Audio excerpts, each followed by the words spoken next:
آپ نے ایک شخص کا نام سنا ہوگا، پرویز ہود نام ہے، پرویز ہود سنا ہے؟ کلین شیف کرتا ہے پرویز ہود صاحب. ہاں جی فزکس کا بڑا ماسٹر آدمی ہے فزکس کا. تو پرویز ہود کے پاس ایک شخص آیا، وہ پوڈ کاسٹ ہو رہا ہے اور وہ جو کر رہا ہے وہ تیمور صلاح الدین نام ہے، وہ بھی تھوڑا سا ایک جدید قسم کا جدت والا لڑکا ہے. سوال ذرا غور سے سنیں، میں آپ کو بتاتا ہوں کہ یہ لوگ غیر کس طرح رہے ہیں اور کر کس طرح رہے ہیں، طریقہ کار کیا ہے.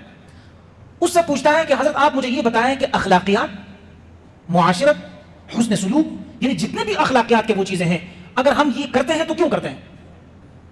میں آپ سے اچھی گفتگو کرتا ہوں، آپ مجھ سے کرتے ہیں. میں آپ کا خیال رکھتا ہوں، آپ میرا خیال. میں آپ کے گھر کا خیال، آپ میرے گھر کا خیال رکھتے ہیں. میں آپ کی عزت، آپ میری عزت کا کیوں کرتے ہیں؟ اس کا مطلب یہ ہے کہ خدا موجود ہے.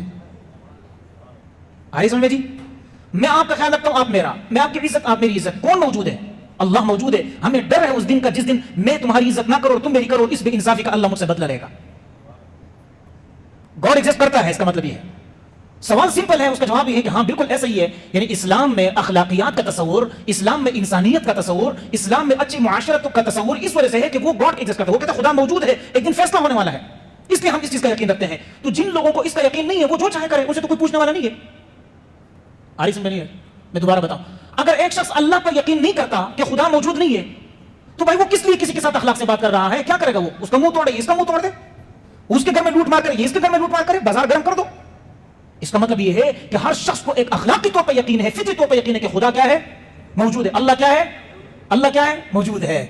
اگر یقینی طور پہ ہے تو اس کا سمپل جواب یہ بنتا تھا کہ ہم مسلمان، ہمارے معاشرے میں ہمارا یہ عقیدہ ہے کہ اخلاقیات ان چیزوں کا اس لیے ٹھیک ہونا چاہیے کہ گاڈ ایگزسٹ کرتے ہیں، اللہ موجود ہے.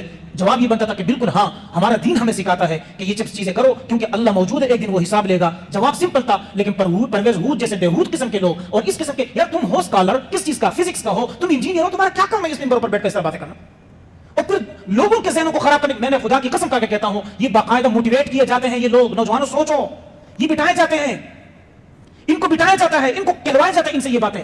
اور میں نے اس پر پورا جمعہ پڑھا ہے کہ گستاخی کرنے والے جتنے بھی لوگ ہیں جو مسلمانوں کی شکل میں ہیں، باقاعدہ ان کے پیچھے پوری ایک لابی ہے، ان سے گستاخی کروائی جاتی ہے. پھر ان گستاخوں کو بچانے کے لیے فنڈنگ ہوتی ہے، ان فنڈنگ میں سے اپنے جیب میں رکھی جاتی ہے. پھر پاکستان میں ایسے لوگ موجود ہیں کہ ان کو پیسے بھی دیے جاتے ہیں، یہاں تک کہ گستاخی رسول کے جتنے بھی مقدمات ہیں ان کو کمزور کیے جاتے ہیں. اور کمزور کرنے کے بعد وہی بندہ پاکستان سے جو ہے کیا کر لیتا ہے؟ پاکستان کو 3 طلاق دے کر عدالتوں کے منہ پر ایک تماچا مار کر یہاں سے باہر چلا جاتا ہے. باقاعدہ لابی موجود ہے، قادیانیت اس پر کام کر رہی ہے. لیکن لوگ نہیں. ہمارے لوگوں ایک بات بتائیں، جب پرویز ہود سے یہ پوچھا گیا تو پرویز ہود کیا کہتا ہے؟ ہاں اب جواب دیکھو، میں نے آپ کو پہلے بتایا تھا جس بندے سے سوال پوچھا جائے گا اس کا جواب کا طریقہ دیکھیں یہ کس انداز سے، یہ شرط پر پھیلا رہا ہے. خیر، ہم مصیبت یہ ہے کہ ہم صحیح جواب دینے کے بجائے ہم ضرور اس جواب کو کیا کریں گے؟ الٹا کریں گے تاکہ میرا نام بن جائے، دوسرا بدنام ہو جائے. یہ ہماری مصیبت ہے. اور ہم نوجوان نسل جو ادھر بیٹھے ہوئے نہیں سارے سوشل میڈیا، ہم چاہتے ہی یہ، اور اس کے پیچھے بھی لوگ بیٹھے ہوئے. تو پرویز ہود صاحب کیا کہہ رہے ہیں؟ ہاں یہ تو ہے، لیکن ہمارے مسلمان یہ تو سب سے کہتے ہیں پاکستان سب سے 2 نمبر ملک ہے اور یہاں کے مسلمان سب سے زیادہ بے غیرت ہے. اور یار تم سمپل جواب دو، تمہارا کیا کام ہے مسلمان کے کردار سے؟ اس نے تو مسلمان کا کردار پوچھا نہیں ہے. اس نے مسلمان کا کردار نہیں پوچھا، اس نے اسلام کا کردار پوچھا ہے. تم اسلام کے کردار کو مسخ کر کے مسلمان کے کردار کو پیش کر رہے ہو. یہ 2 نمبر یہاں سوشل میڈیا پر اور یہ 2 نمبر اسکالروں کا کام ہے.